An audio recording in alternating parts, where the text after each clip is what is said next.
Buenos días, bienvenido a este nuevo desayuno de Economía y Finanzas organizado por SIC. Como es habitual, contamos con la presencia del economista Fernando Marengo, quien creería que todos conocen su background y demás. Está, además de todos sus conocimientos, está siendo muy requerido por los distintos medios de prensa, con lo cual podemos escuchar y ver sus opiniones también por los distintos medios periodísticos, pero lo bueno de tenerlo acá es que nos puede profundizar un poco más respecto de eh, lo que podría llegar a pasar en los próximos días, meses. Una vez que pasó el balotaje, la única certeza que tenemos que el presidente electo es Javier Milei. A partir de ahí, muchas de las incógnitas que se habían planteado durante la campaña todavía no se han resuelto y bueno, quizás Fernando nos aporte algunos elementos al respecto. Así que sin más preámbulos, le damos la palabra. Bienvenido, Fernando. Muchas gracias, Saúl. Muchas gracias, Cise. Como siempre, un placer estar acá con ustedes en este desayuno virtual, que no es negocio para nadie, estos desayunos virtuales, ¿eh? A ver, como decía Saúl, claramente se van eliminando algunas incertidumbres, pero siguen quedando muchas incertidumbres en el camino. Pasaron las elecciones presidenciales, tenemos nuevo presidente. Y ahora hay, digamos, diversas incertidumbres del armado de gabinete a cuál sería la política económica que vaya a implementar. Como siempre digo, uno lo que puede hacer es aportar análisis, algo de información y mucho comentario que se va escuchando. Así que vamos a arrancar. Lo primero, lo que decía, el ganador de la elección fue Milei, donde esto ya es noticia muy vieja, donde si uno se fija el resultado de la elección, Milei le ganó a Massa, no era un resultado imposible, pero sí la diferencia, más de 11 puntos de diferencia, más de casi 3 millones de votos de diferencia entre Milei y Massa, la verdad que es difícil de pronosticar. Yo las encuestas más optimistas había escuchado 6 puntos de diferencia, casi que doblegó esa diferencia.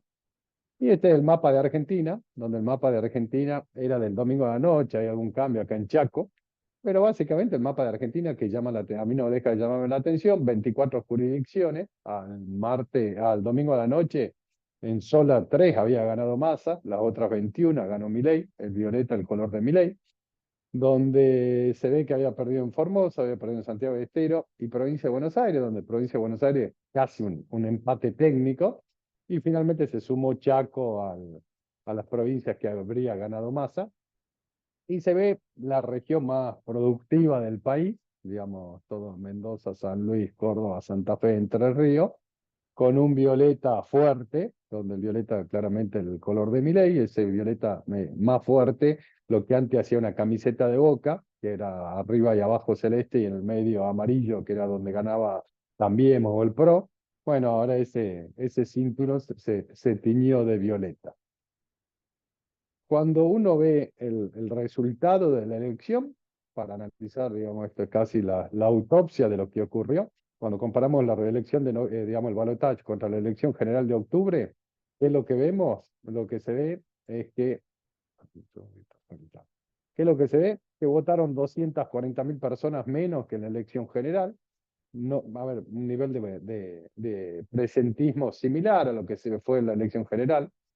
¿Qué llama la atención? Primero que el voto blanco cayó en 136.000. Fíjense que el mayor nivel de votos blancos se dio en las PASO, cayó en la elección general y volvió a caer en el balotaje, que era la incertidumbre, la incógnita y el impacto que iba a tener la elección. Y si bien no sabemos el nombre y apellido de los votantes, uno podría decir, Juntos por el Cambio, como no pasó al balotaje, dejó 6.300.000 votos, que fueron los que consiguió en la elección general. Schiaretti dejó 1.800.000 votos sobre la mesa y la izquierda dejó otros 700.000 votos sobre la mesa. Y de nuevo, si bien uno no sabe nombre y apellido, uno puede decir, la Libertad Avanza se llevó todos los votos de Juntos por el Cambio y un pedazo de Schiaretti, y Unión por la Patria que se llevó otro pedazo importante de Schiaretti y los votos de la izquierda. Más o menos, obviamente no es lineal, cada persona habrá hecho lo que le parecía, pero desde el punto de vista de la aritmética daría la sensación que ese fue el resultado de la elección. Cuando uno ve por... Espere un segundo, que no paso la animación. Acá estamos. Cuando uno ve ese resultado por... De nuevo lo mismo. Ahí está, por provincia, ¿qué es lo que se ve? Bueno, Unión por la Patria aumentó 20% el caudal de votos respecto de la elección general. La Libertad Avanza subió 83%. Claramente hay provincias como la Ciudad de Buenos Aires, Córdoba, Entre Ríos, donde aumentó más del 100% la cantidad de votos. Milei, Unión por la Patria, bastante lineal, donde más aumenta en realidad es Córdoba, que aumentó 86%, y esta es la idea que habría ido contra los votos de Schiaretti. Cuando uno se fija por provincia el resultado final, a nivel nacional ganó 56 contra 44 Milei. La provincia de Buenos Aires gana Massa 50.7 a 49.3, pero fíjense, Gran Buenos Aires es casi 54 contra 45. El resto de la provincia de Buenos Aires gana Milei con casi el 57% de los votos contra 43. Claramente la parte más fuerte, Gran Buenos Aires, pero a nivel provincia es casi un empate técnico. Se ve otras provincias importantes: Mendoza 71% Milei, Córdoba 74% Milei, Santa Fe 62% Milei. Digamos, esto es lo que se veía en ese cuadro en el mapa de Argentina, el cordón central, donde se ve ese violeta más marcado. Ahora bien, todo esto es historia pasada. Cuando uno dice qué nos dejó la elección, y bueno, la elección básicamente nos dejó esto. Digamos, de las 24 jurisdicciones, hay 10 provincias que va a tener gobernadores juntos por el cambio. 10 están en manos de Unión por la Patria y 4 independientes: Córdoba, Neuquén, Río Negro y Santa Cruz. ¿Qué más nos muestra el resultado de las elecciones? Que dentro de diputados el quórum se logra con 129 diputados. Unión por la Patria, la primer minoría, tiene 109 diputados, junto por el cambio 93, la Libertad Avanza 37. Y finalmente en el Senado el quórum se logra con 37. Unión por la Patria tiene 35 senadores, junto por el cambio 24, la Libertad Avanza 8.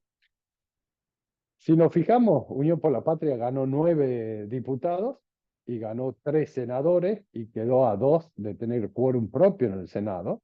El gran perdedor, Juntos por el Cambio, perdió 25 diputados y 9 senadores. Y el gran ganador, la Libertad Avanza, que pasó a tener 37 diputados y 8 senadores. No tenía ningún senador y pasó a tener 8 senadores.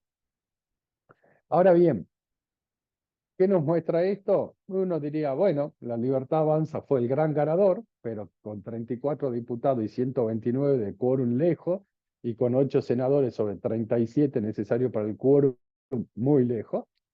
Lo siguiente, Junto por el Cambio, que perdió e implosionó, digamos, ya antes incluso del balotaje, ya empezaron, digamos, a verse las fuertes divisiones dentro del Juntos por el Cambio, lo cual empieza a plantear el primer desafío de Milei, donde el primer desafío es cómo construir gobernabilidad para Milei.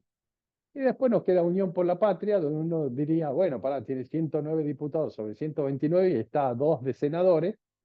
Pero ahí creo que hay que empezar a hacer un análisis mucho más desagregado de cuál es la situación efectiva que se ve, digamos, dentro de cada uno de los bloques. ¿Por qué? Porque si empezamos por Unión por la Patria, uno diría, bueno, tiene 109 diputados. Pero mi pregunta es, ¿los 109 son lo mismo? Entonces hablé con gente de Management and Fit y le pedí, ¿podemos ver la cantidad de diputados, no como bloque, sino por partido? Y me dice, sí, justicialista 71, 7 del Frente Cívico de Santiago del Estero, Zamora, un ex radical, 8 del Frente Renovador y 4 del Renovador de Concordia, 2 de Frente País Grande, 2 del Partido Solidario, y hay otros 15, donde acá está el Movimiento Evita, el Movimiento Mayo, Colina, el Frente Nacional y Popular, que cada uno tiene uno. Pero me agregan un dato adicional interesante, que es, si uno se fija el referente político de estos 109, 57 responden a Cristina Kirchner, 2 a Grabois, 36 a Massa, hay 13 que llaman dialoguistas, donde seguramente entran muchos de los comprovincianos, de sus comprovincianos, y finalmente está Rodríguez A. solo. Entonces la pregunta es, ¿esto es un bloque homogéneo? Está claro que Junto por el Cambio implosionó. Ahora la pregunta es, ¿este bloque de 109 diputados va a funcionar todo de manera homogénea? Y por lo menos uno podría decir, a ver, los dialoguistas y Rodríguez A, bueno, los dialoguistas hasta lo llaman dialoguistas, con lo cual se podría conseguir eventualmente votos acá, Milei podría conseguir votos. El siguiente punto es Massa. Massa es un bloque junto con Cristina Kirchner o Massa es un bloque aislado. Y acá yo agregaría como un dato de color algo adicional. Cuando fue el resultado de las PASO, yo decía, como tucumano, que Milei haya ganado las PASO en Tucumán era casi una afrenta. Tucumán es claramente una provincia peronista, donde siempre en las elecciones el peronismo saca cómodo, yo diría más del 60% de los votos. Cuando uno hablaba con gente en la provincia, te decía, bueno, que las PASO pasaron sin pena ni gloria, digamos, no parecieron una elección, básicamente no llegó financiamiento a las PASO. Cuando viene la elección general, que la elección general fue después del susto que tuvo Unión por la Patria en las PASO, y se definía el Congreso, que se ve una fuerte movilización del partido, y ahí de golpe más empieza a ganar en muchas más provincias la que había ganado en las PASO. Y la duda era qué iba a pasar en el balotaje, porque la duda del balotaje era, bueno, ya se decidieron gobernadores, intendentes, ya se decidió el Congreso, y ahora lo único, entre comillas, que faltaba decidir era el presidente. Y la pregunta era si el partido de nuevo se iba a movilizar como en la elección general para darle el apoyo a Massa. Y cuando uno ve de nuevo ese mapa donde Massa perdió en todo el país, salvo Formosa, Chaco, Santiago del Estero, e incluso en la provincia de Buenos Aires tuvo un empate técnico, queda alguna duda si el bloque de Cristina Kirchner y el de Massa sigue siendo un bloque homogéneo o de nuevo pasaron a ser de alguna forma contrincantes dentro de la oposición. Cuando vemos Juntos por el Cambio es mucho más claro. De los 93 diputados, 44 del PRO, 26 radicales, 8 de Evolución, 6 de la coalición cívica, y Evolución son los donde está el bloque donde está el Lustó, coalición cívica Carrió, 9 otros. Y cuando ven el referente político hay 42 de Rodríguez Larreta, 40 que responden a Patricia Bullrich, 10 a Morales y Facundo Manes. Daría la sensación que los que siguen a Patricia Bullrich están más cerca de la Libertad Avanza. La duda son los 42 de Rodríguez Larreta.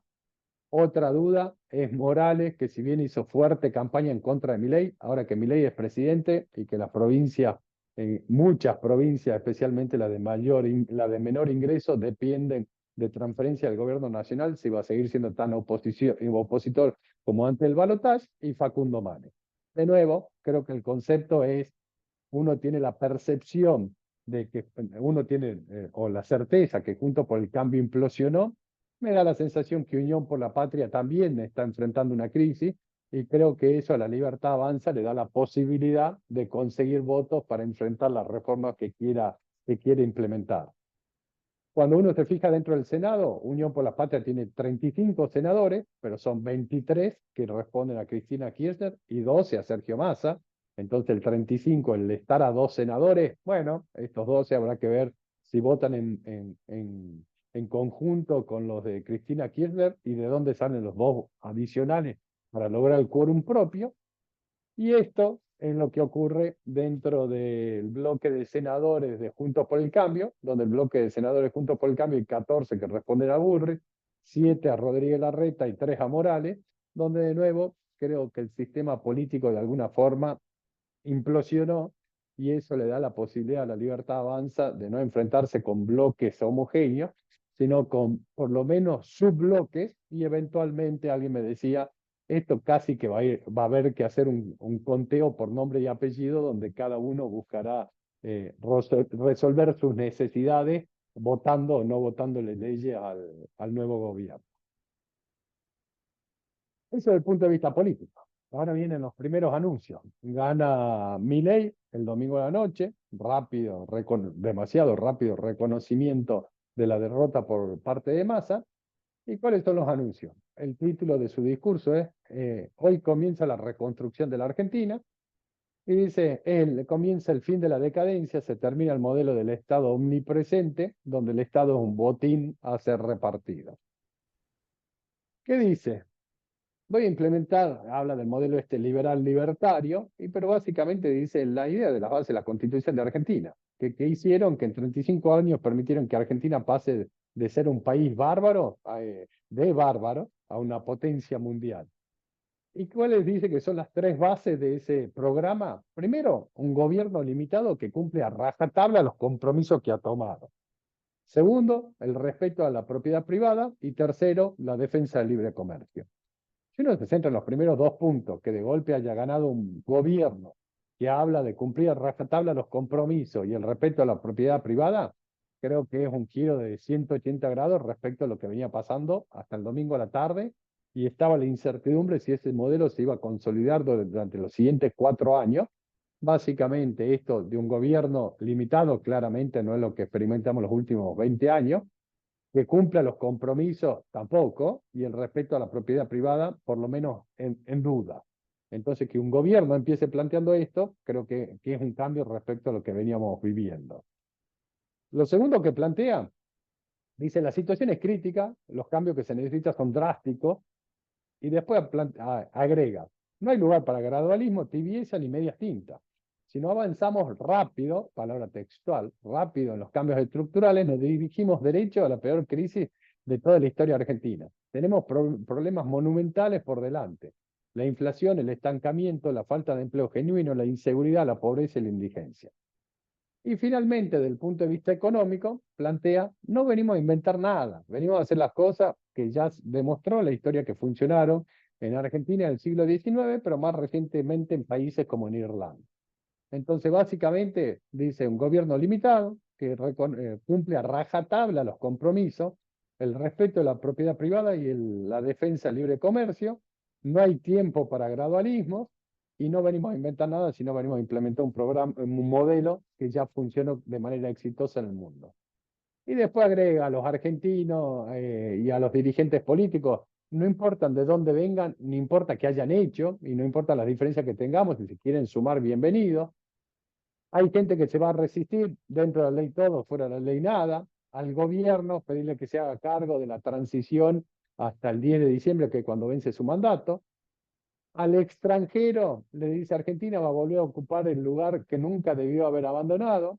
El compromiso es básicamente con la democracia, el libre comercio y con la paz. Es el compromiso argentino internacional. A los argentinos le dice, a pesar de los problemas enormes que enfrenta el país, de los sombreos que luce la situación, Argentina tiene futuro. Habla del futuro solo liberal, pero dice, Argentina tiene futuro. Y básicamente ese es el discurso inaugural, yo diría un discurso inaugural correcto y con un tono moderado, que también era alguna de las dudas que se venían planteando hasta antes que ganara la elección Milei. El lunes empieza con una serie de definiciones de nuevo económica. El primer viaje plantea Estados Unidos y Israel. En aquel momento se lo plantea como un tema espiritual, personal, y hablar con el rabino y su conversión al judaísmo. Pero está claro, y en aquel momento ya gente cercana dijo, sí, sí, sí, va por temas personales, pero va a buscar financiamiento. Y si vemos lo que pasó ayer, claramente Milei está buscando financiamiento externo para el país. Plantea dos claves o dos prioridades de la política económica. Uno, la reforma del Estado, poner en caja las cuentas públicas, completamente de acuerdo. Y la segunda, resolver el problema de las LELIC para poder abrir el cepo, y los que vienen participando de estos comités sabrán mi opinión respecto al problema de las LELICs, y después nos vamos a centrar un poquito más en ese, entre comillas, problema de las LELICs. Habla de la dolarización y eliminar el Banco Central. Dice, eliminar el Banco Central es un tema de índole moral. El Banco Central, financiando el déficit fiscal y generando inflación, se dedica a estafar a los tenedores de peso. Entonces, cerrar el Banco Central es un tema de índole moral. Y la dolarización dice, bueno, que los argentinos decidan qué moneda quieren tener. Si quieren tener dólares, la economía se dolarizará, pero yo no estoy obstinado con ninguna moneda en particular. Bueno, acá empieza el problema de animación, no sé por qué. Habla de la libertad monetaria, que las partes decidan cuáles son en qué moneda quieren fijar los contratos. En aquel momento dice que no había tenido contacto con el Fondo Monetario, pero que los equipos estaban trabajando y que apuntaban que este año iba a cerrar con un déficit primario de 2,9 del PBI.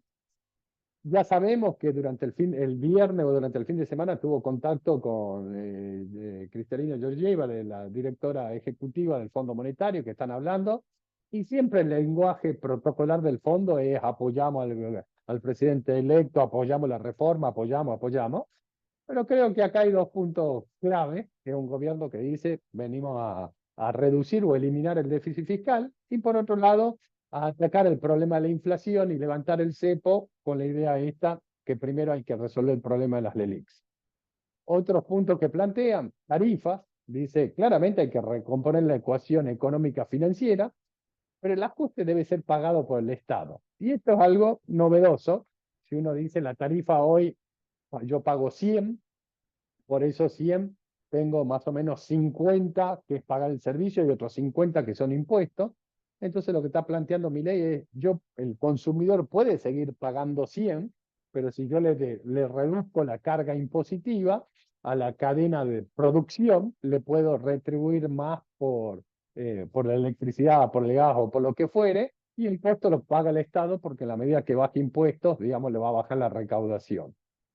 Pero algo novedoso y con la idea de la que es la segunda, para mí, gran limitante de mi ley. La primera es la construcción política, la segunda es el problema social, que estás partiendo un programa de estabilización o de ajuste, lo podemos decir, con un nivel de pobreza por arriba del 40%, más cerca del 45%, lo cual es todo un desafío y debe tener mucho cuidado con el tema social, porque cualquier medida que tome de manera indiscriminada y que afecte el ingreso de la población de menor ingreso, le va a disparar fuertemente el nivel de pobreza, entonces hay que tener cuidado con eso. Respecto de las empresas públicas, dice todo lo que puede estar en manos del sector privado, tiene que estar en manos del sector privado. La TV pública, Radio Nacional, Telam, por ejemplo.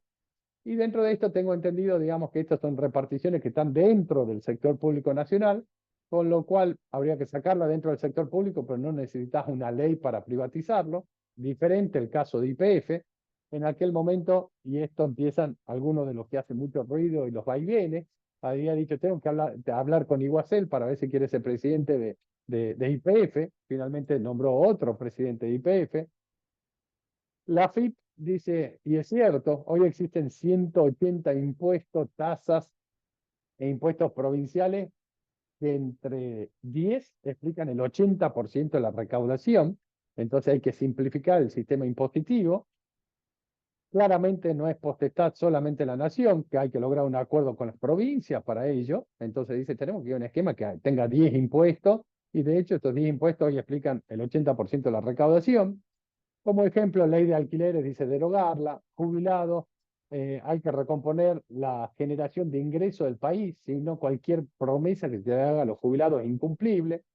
El Ministerio de Economía, ¿quién va a ser el ministro? Que no lo nombra para evitar el desgaste de la transición. En su momento habló de Sturzenegger, a quien admira y tendría gran afecto, Caputo, gran respeto profesional y humano y trabaja excelentemente bien.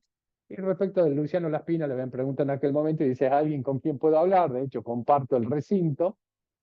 Como posible ministro, no se lo nombró, pero hoy aparentemente Caputo es el referente fuerte dentro del área de economía, digamos, dentro del área de economía, yo diría Ministerio de Economía y Banco Central, parecería que Caputo es la persona fuerte. Y respecto a Federico Sturzenegger, trascendió que tiene un programa de reestructuración del Estado con todo el análisis pormenorizado y los proyectos de ley para hacer la reforma del Estado, lo cual sería, digamos, creo que no para un Ministerio de Economía, pero eventualmente podría ir a algún sector como modernización o algo por el estilo, pero todavía no termina de definir sus equipos. En su momento, cuando habla de la alianza política, habla claramente con el PRO tiene, eh, cada uno mantiene su identidad, pero que comparten agenda. Hablan 90% de la agenda que tiene La Libertad Avanza es compartida con el ala del PRO dentro de Juntos por el Cambio, y que estarían los dos dispuestos a llevarla a cabo a esa agenda. Lo segundo, y acá creo que empieza el armado político, habla de Ritondo, excelente relación, podemos trabajar en perfecta armonía, pero empieza Pichetto, tiene un rol muy importante dentro de la Cámara, Randazzo, un diálogo importante y lo empieza a ponderar Randazzo, y creo que acá empieza a tratar de solucionar el problema de la debilidad política que tendría ex ante La Libertad Avanza para el pasado de ley a través del Congreso, que es lo que veíamos al principio, y la necesidad de ir a buscar un ala más, digamos, dentro de Unión por la Patria o dentro del peronismo, que le dé soporte, y creo que ese soporte no solamente es legislativo, sino eventualmente también puede ser un soporte dentro del tema social. De la Corte Suprema habla que tiene que nombrar un nuevo ministro, que lo tiene que consensuar con los miembros de la Corte, y habló de ahí de Julio Libarona como ministro de Justicia. Y después empieza parte de lo que fue la declaración, que después fue en contra de lo que dijo inicialmente, que la responsabilidad de seguridad y defensa es de Victoria Villarroel, pero después parecería que él habló directamente con Bullrich para nombrarla ministra de Seguridad, pero tampoco está del todo asegurado. En salud, Sandra Petovelo, después apareció otro nombre. Legal y técnico, el procurador no está definido. En la AFI le preguntaron por Toma en aquel momento y dijo, no, no estaría haciendo, no sabemos quién es.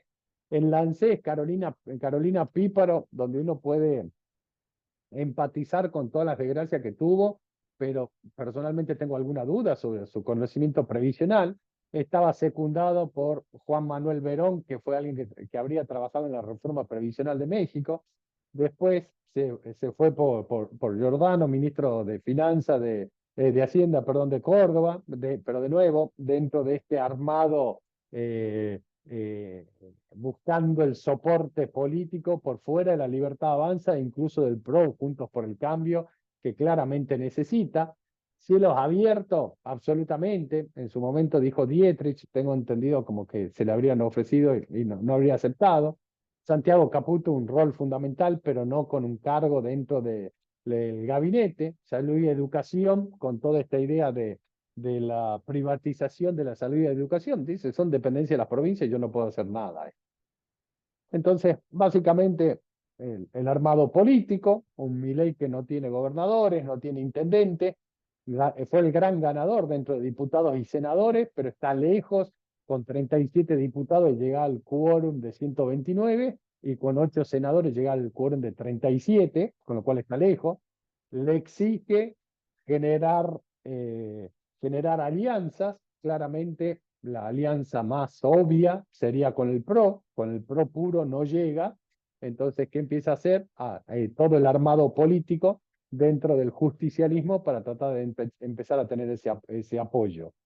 Y dentro yo diría, dentro del área económica, las definiciones de nuevo, creo que correctas y en una línea bastante moderada, con esta idea de un gobierno limitado que cumple a rajatabla los compromisos, que defiende el derecho de propiedad y que busca el libre comercio, donde hay algunas declaraciones que me hacen más ruido que otras, que ahora la vamos a profundizar.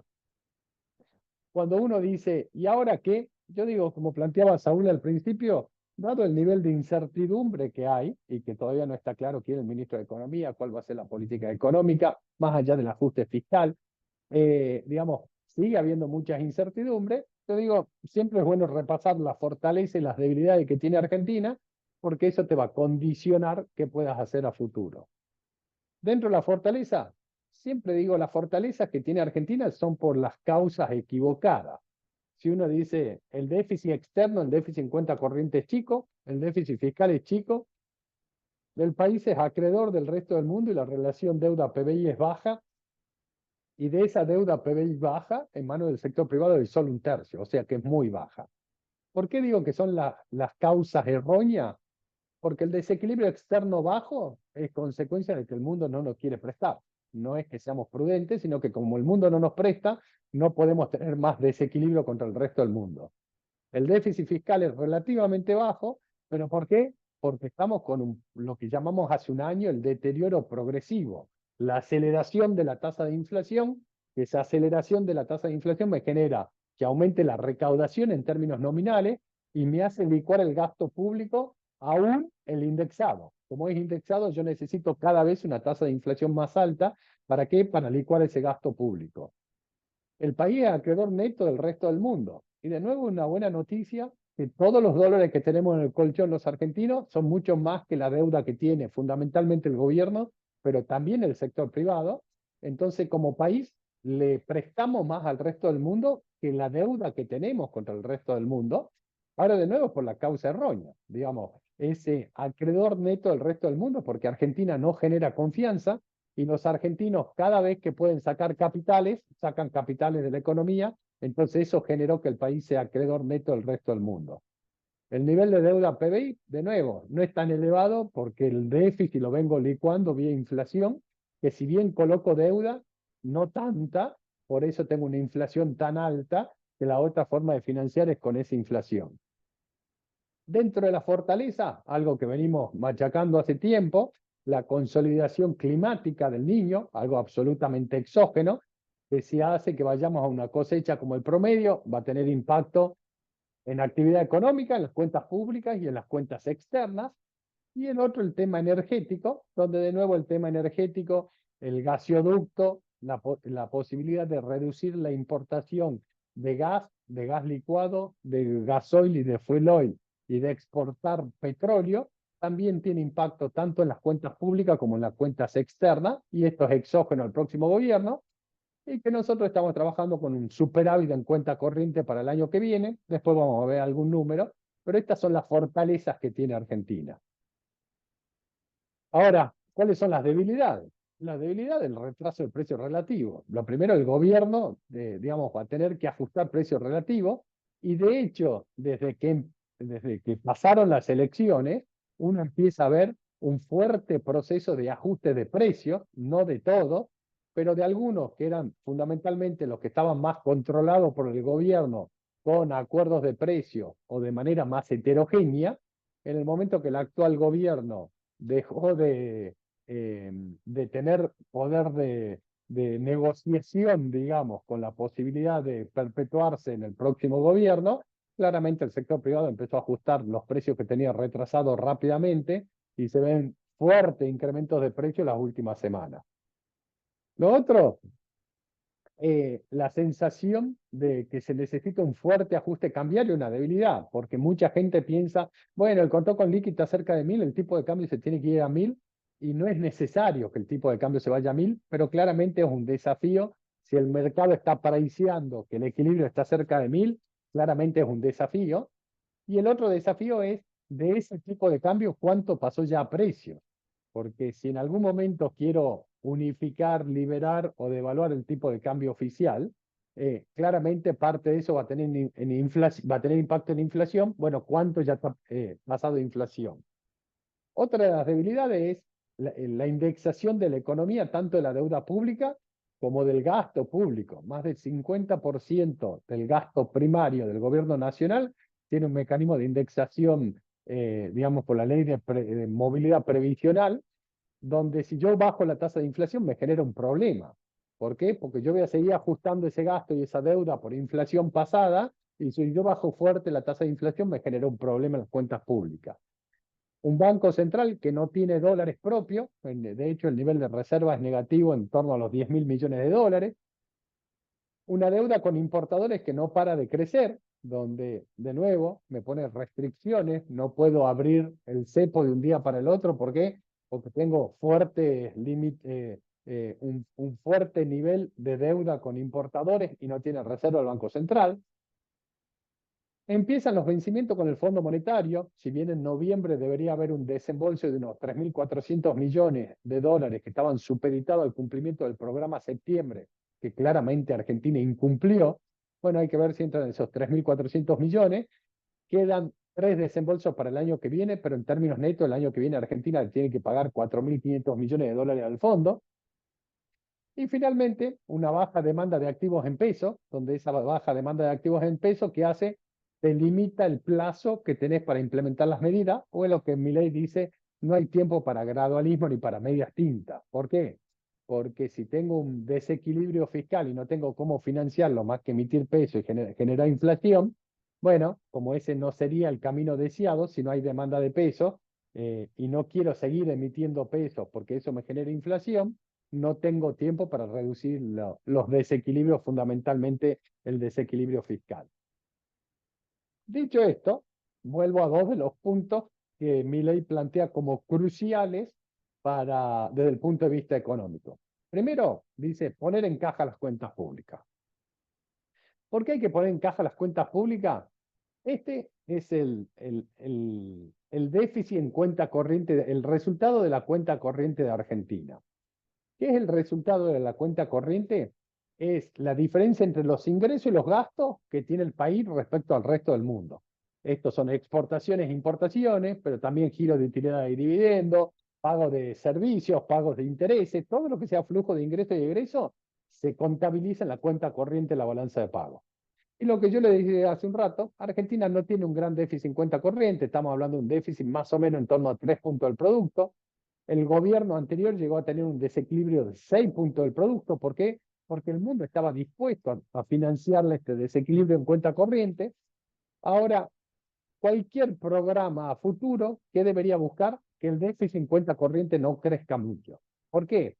Porque cuando yo tengo un gran déficit en cuenta corriente y por algún motivo el mundo deja de financiármelo y tengo rápidamente que ajustar, me genera una crisis como la que le ocurrió a Macri a partir de 2018, cuando se le cerraron los mercados de capitales, que tuvo que ajustar 6 puntos del producto, el déficit en cuenta corriente, y eso le generó la crisis cambiaria, la crisis inflacionaria, la crisis económica y finalmente la crisis política y que no fuera reelecto.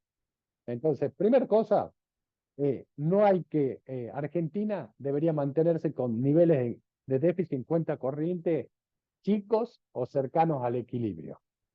Ahora bien, ese resultado en la cuenta corriente es el resultado de lo que hace el sector público, donde fíjense, de 2011 que viene con déficit permanente Argentina, pero si nos vamos a la historia argentina, Argentina vive con déficit fiscal, entonces claramente la otra pata del programa es, no quiero un gran déficit externo, entonces como este déficit externo es consecuencia de lo que hace el sector público y el sector privado, ¿qué quiero? Que se reduzca fuertemente el déficit del sector público para ver si eso me genera confianza y esa confianza hace que se reduzca la tasa de ahorro externa del sector privado. Cada vez que el sector privado está en superávit es consecuencia de la salida de capitales. Entonces, ¿qué es lo que uno desearía? Que el resultado de la cuenta corriente se mantenga reducido. Para eso tengo que reducir el déficit fiscal para tratar de generar confianza en el sector privado, me deje de sacar capitales y esa menor tasa de ahorro externo del sector privado, en lo posible vaya inversión y no ahorro. Entonces, ¿cuál es la clave? Reducir el déficit fiscal. Completamente de acuerdo con esa necesidad imperiosa. Cuando uno ve esa balanza de pago, uno dice, la cuenta corriente, que es lo que hablamos recién, ¿de qué depende? De la diferencia entre los ingresos y los gastos del país respecto al resto del mundo. Entonces, ¿qué tengo? Esa diferencia entre ingresos y gastos depende de lo que haga el sector público y el sector privado. Tengo que reducir el déficit del sector público. Si el sector privado sigue ahorrando, me voy a un superávit en cuenta corriente. Segundo punto, yo tengo una cuenta capital, que es el ingreso o salida de capitales, donde esto depende de la confianza o la desconfianza. Y finalmente, dentro de la balanza de pagos, tengo lo que se llama la variación de reserva, donde la variación de reserva depende de cuántos pesos emita el Banco Central y cuántos pesos demande la economía. Si el Banco Central emite menos pesos de lo que los argentinos demandamos, la única forma que tenemos de hacernos esos pesos es vendiendo dólares, o sea que el Banco Central acumule reservas. Entonces, cuando uno ve esto, uno dice, bueno, Argentina, por el tema climático y de recursos naturales, más el ajuste del sector público, el año que viene tendría un superávit en cuenta corriente. Si el Banco Central deja de emitir pesos y el sector privado empieza a demandar pesos, la única forma, ¿cuál va a ser? Vía ingreso de capitales y acumulación de reserva al Banco Central.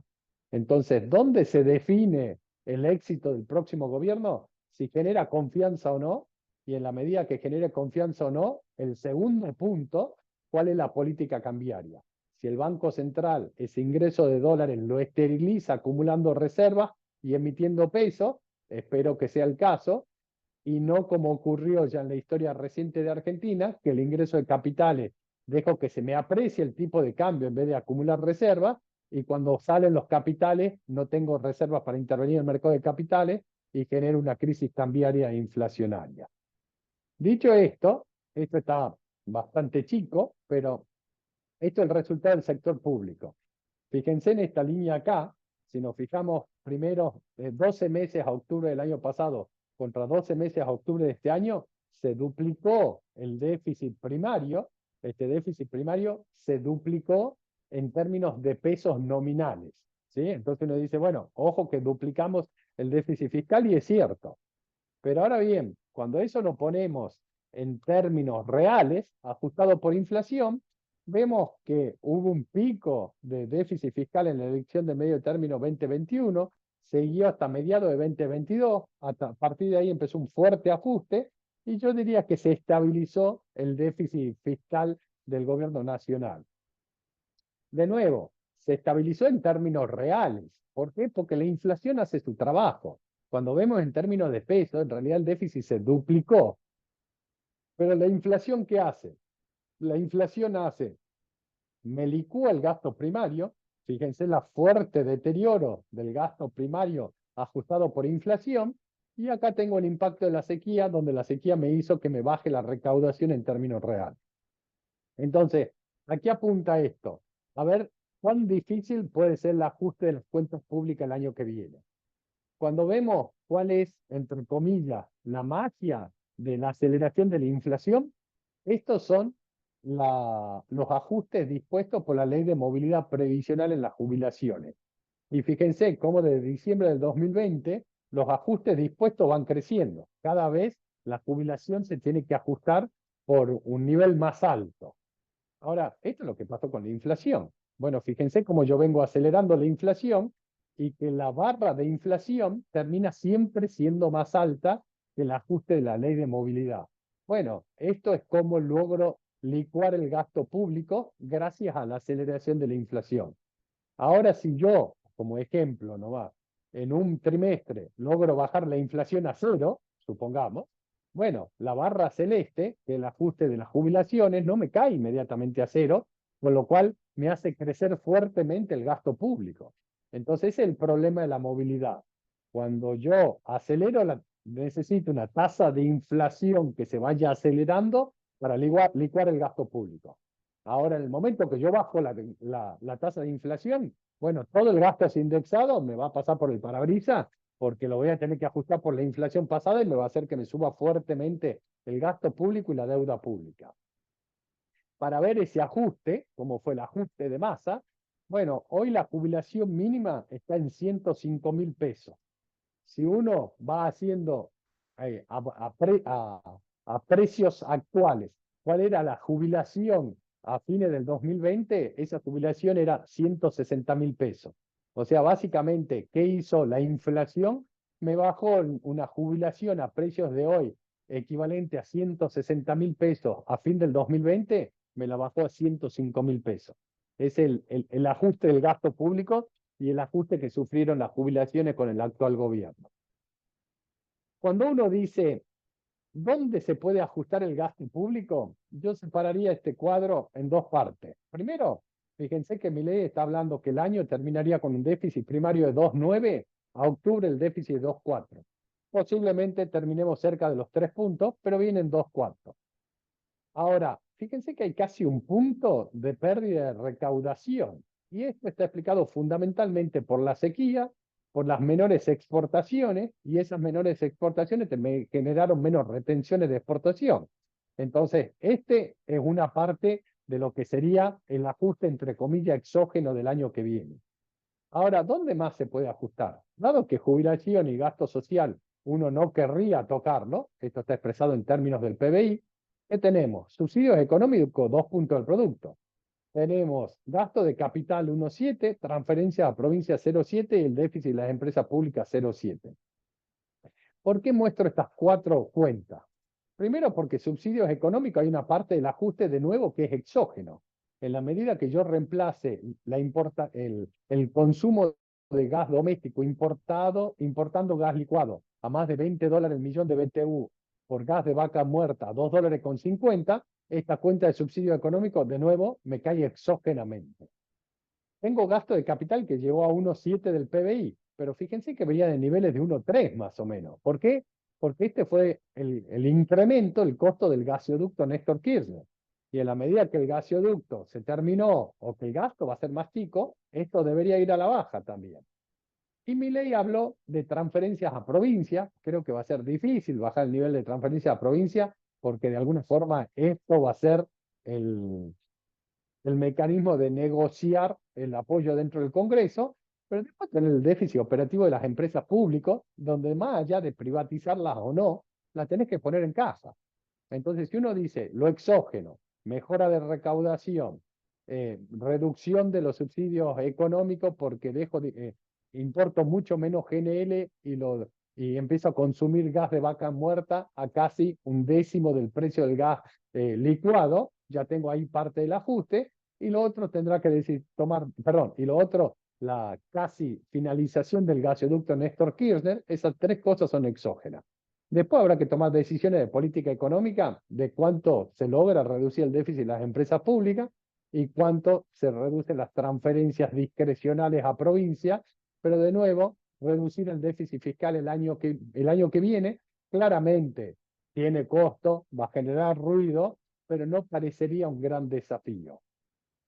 Para el año siguiente, sí. ¿Por qué? Porque el año siguiente ya la cosecha será similar a la perdón, para el 2025 la cosecha va a ser similar al 2024, el impacto de la baja del gasoducto ya lo tuve, entonces todo lo que ocurre por única vez ocurriría el año que viene. Ahí hay que empezar a hablar de las reformas de segunda generación, que es, tengo un sistema previsional quebrado, ¿qué hago con ese sistema previsional quebrado? Tengo poca recaudación dentro de lo que es poco aportantes al régimen previsional de los futuros jubilados, los actuales trabajadores, ya que la mitad están en negro y no hacen aporte. Entonces hay que empezar a hablar de reforma previsional, de reforma laboral, todo el resto de las reformas, pero esas no tendrían impacto fiscal el año que viene, pero que el impacto fiscal viene por decisiones sobre déficit de empresas públicas, parte de tarifa y el resto es exógeno. Dicho esto, para tener una idea de lo que sería el impacto del sector agropecuario, esto fue qué le pasó al PBI agropecuario en la sequía 2008-2009, que llegó a caer casi 40%. Estos son volúmenes, digamos, la cantidad de bienes que produce el sector agropecuario, y al año siguiente la recuperación te llevó a niveles arriba del 80%. ¿Cómo viene siendo este año el PBI agropecuario? Idéntico a la sequía 2008-2009, con lo cual cuando uno empieza a plantear la recuperación estamos diciendo, nos vamos a ir a tasa de crecimiento arriba del 60% si Dios y el clima nos acompañan, porque nunca podemos saber qué va a pasar, pero todas las proyecciones climáticas están planteando que se volvería a rindes promedio. Es cierto, el trigo no fue, no fue promedio, pero fue mejor que la campaña anterior. Acá se juega con soja y maíz, pero si vamos ahí a tasa de crecimiento arriba del 60%, esto de nuevo tiene el impacto en el PBI agropecuario, tiene el impacto si hay algún derrame en el resto del PBI, tiene el impacto en exportaciones porque tengo más volumen de grano para exportar y procesado, me impacta en las cuentas fiscales porque tengo más recaudación de retenciones, pero también de impuestos asociados si hay algún derrame, con lo cual, de nuevo, esta recuperación no hay que subestimarla. Ahora bien, cuando uno se fija la recaudación, fíjense rápidamente, esto es en el acumulado del año, 10 meses del año contra 10 meses del año pasado, la recaudación aumentó más de 100%, pero ajustado por inflación cayó 4,5%. ¿Por qué? Porque los impuestos asociados al comercio exterior cayeron 23%, fundamentalmente retenciones cayeron 65%. Entonces esto es para ver, bueno, si voy a una cosecha promedio, el impacto que va a tener en recaudación y cómo las cuentas públicas ya me van a empezar a mejorar exógenamente por eso. Lo otro que venimos planteando es, básicamente, esto es cómo vienen las exportaciones hasta el momento. En los primeros 10 meses del año, las exportaciones te cayeron en valor 18.000 millones de dólares, cayeron 25%, 17% explicado porque no tuviste cosecha para exportar. Fíjense, productos primarios cayó 36%. De nuevo, si vamos a una cosecha promedio, se va a recuperar la exportación de productos primarios, de manufacturas de origen agropecuario, el volumen de exportación y a ver qué falta con los precios, pero las exportaciones van a mejorar. Esta es la proyección con la que estamos trabajando nosotros, pero más allá de la proyección, y estas son las proyecciones energéticas, donde de nuevo las proyecciones energéticas para el año que viene, uno que dice, Argentina este año está aumentando el saldo, este año está reduciendo, perdón, el año pasado tuvimos déficit comercial energético, este año es casi equilibrio, el año que viene tenemos superávit comercial energético. Cuando vemos las exportaciones, en realidad te aumentan las exportaciones en parte de 8.300 el año pasado a 9.000 y el año que viene estamos 12.000. ¿Por qué? Porque empiezo a exportar petróleo, que este año no estoy exportando petróleo, pero estoy rehabilitando el oleoducto trasandino. Y dentro de las importaciones, se me reducen las importaciones, fundamentalmente porque bajan las importaciones de gas natural y GNL, pero también bajan las importaciones de gasoil y fuel oil. Entonces, ¿esto qué te hace? Te mejora la balanza comercial energética. Cuando vemos las cuentas externas, de nuevo, este año estamos trabajando con un déficit de 15.000 millones, nos estamos yendo a un superávit de 5.000 millones, una mejoría de 20.000 millones, exógeno, que es parte de las fortalezas del próximo gobierno y que te va a ayudar con las cuentas fiscales, pero claramente esto hay un timing que cuando uno dice cuándo se ve esa mejoría, y esa mejoría empieza a verse a partir de mayo, junio, con lo cual el periodo de acá a abril sigue siendo un incierto y de falta de divisas.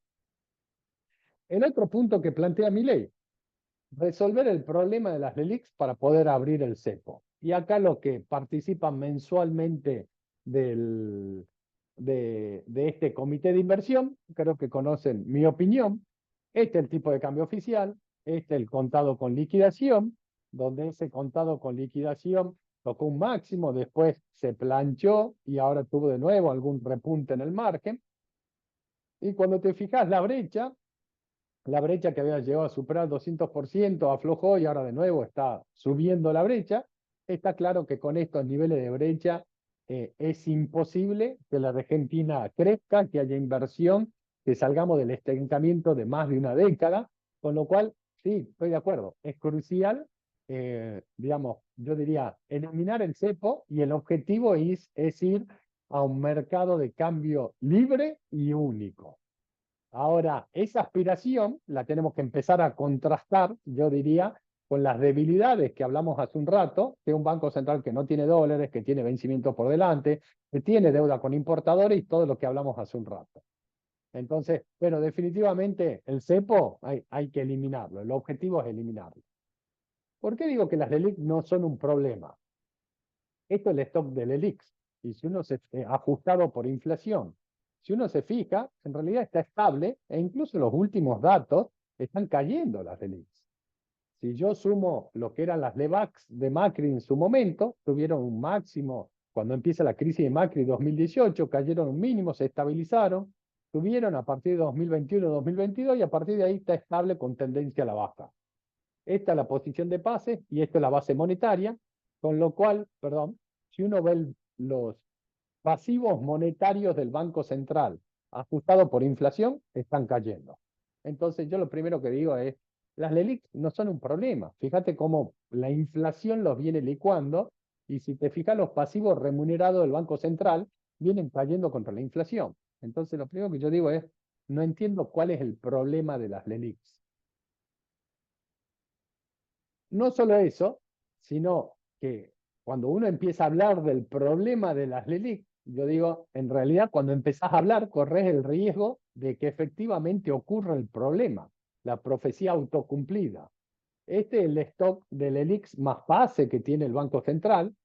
esto es qué pasó con los pases y esto qué pasó con las LELIQ desde que ganó Milei y empezó a hablar de la prioridad de resolver el problema de las LELIQ. ¿Qué pasa? Bueno, los bancos dejan de querer tener LELIQ y empiezan a cambiar las LELIQ por otro pasivo del Banco Central que también paga tasa de interés, casi la misma tasa de interés, pero en vez de tener una vida promedio de 7 días, tiene una vida promedio de un día. Los pases se van renovando todos los días.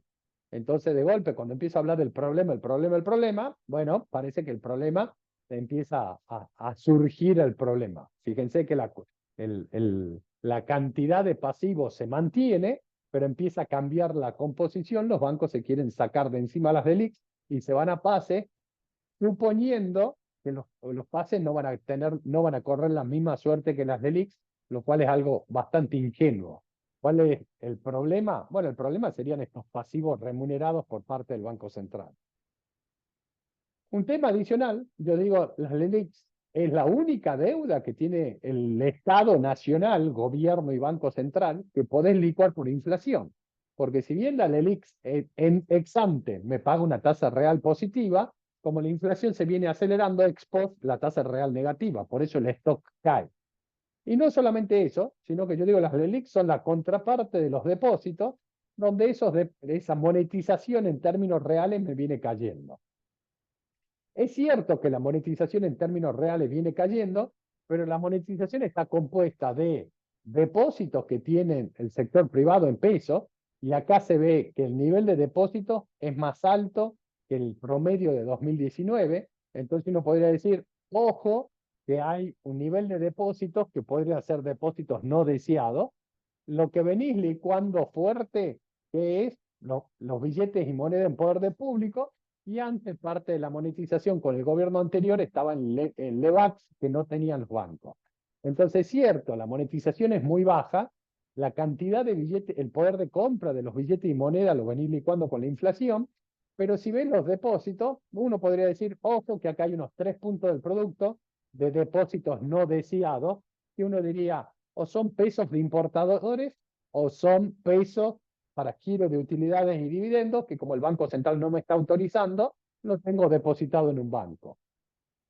Cuando separo esos depósitos, fíjense, personas físicas bastante estable, no se ve nada atípico, que se ve un crecimiento en los depósitos de personas jurídicas, o sea, básicamente empresas.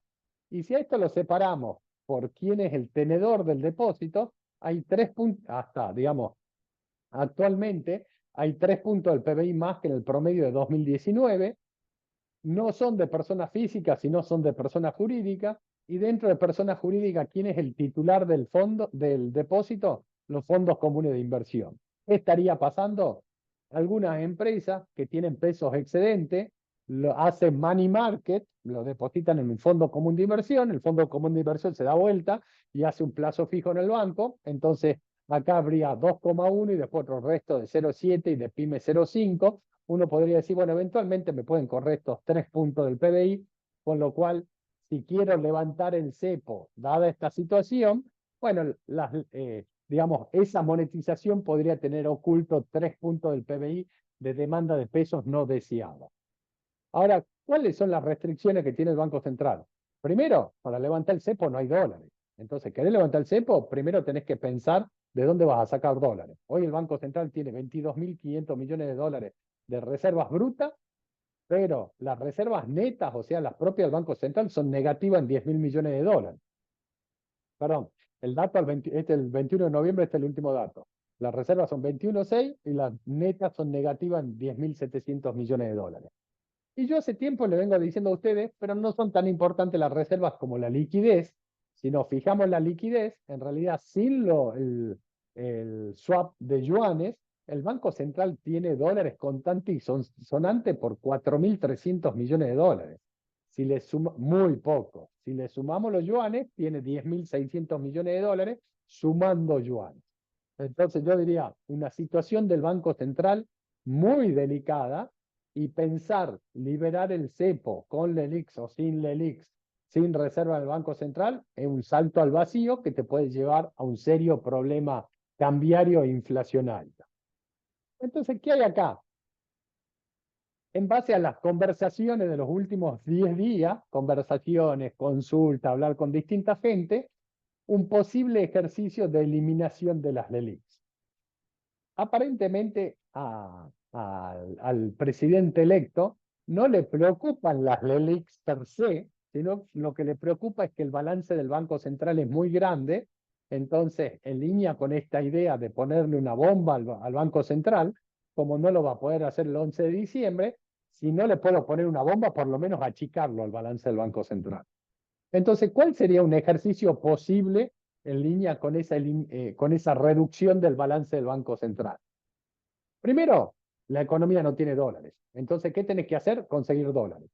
Bueno, una posibilidad es que el gobierno, y uno dice, ¿qué están haciendo Milei y Caputo ahora en Nueva York? ¿Y cuál es la gira? Están yendo a buscar dólares. Entonces uno diría, bueno, una posibilidad es que el gobierno coloque deuda en dólares y con esa, a ver, y consiga dólares. Y con esos dólares, ¿qué hace? Con esos dólares se da vuelta y le dice al Banco Central, te cancelo los adelantos transitorios y te recompro la deuda en peso indexada. Entonces, ¿qué le pasaría al Banco Central en ese caso que el gobierno logre colocar deuda en dólares en los mercados internacionales y hacerse de dólares frescos? El Banco Central le caería el activo adelantos transitorios, que son los préstamos que le hace al gobierno, y le caería en su activo la deuda en peso indexada que está comprando en el mercado de cambio para que no se desplome el peso y el precio, y como contraparte de eso el Banco Central acumularía reservas. Entonces uno diría, bueno, en un primer impacto, ¿cuál sería? El gobierno cambia deuda contra el Banco Central o deuda en pesos indexada por deuda en dólares. Entonces cambia la composición de su deuda y en el Banco Central cambia su acreedor, en vez de tener como acreencias contra el gobierno, empieza a tener reservas. Entonces recompone las reservas. Ahora, hasta ahí no hice nada con las relics. Entonces, todo esto son supuestos, ¿no? Uno diría, bueno, si le quiero sacar las relics a las entidades financieras, ¿qué tengo que hacer?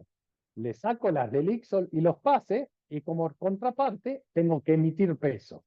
Entonces, ¿qué le hago a los bancos? Le digo, dame relics y pases, que son pasivos remunerados, y a cambio de eso, yo emito peso y te lo deposito en la cuenta corriente de las entidades financieras del Banco Central. Entonces, ¿qué le pasa a las entidades financieras? Le cae un pasivo, perdón, un activo remunerado, que son las relics y los pases, que hoy a los bancos le pagan una tasa de interés elevada, pero real negativa, y a cambio de eso le deposito pesos en el Banco Central que no paga tasa de interés. Entonces, hasta acá, ¿qué pasó? El gobierno canceló deuda interna y se endeudó en los mercados internacionales en dólares. El Banco Central mejoró su balance, porque en vez de tener creencias contra el gobierno, tiene reserva, y achicó el stock del ELIX y pases, y a cambio de eso emitió pesos que lo depositó en las cuentas en las entidades financieras del Banco Central. Ahora bien, ¿qué le pasó a las entidades financieras? Antes tenían un activo que le daba tasa de interés y ahora no tiene ese activo. Tiene un activo que no paga tasa de interés.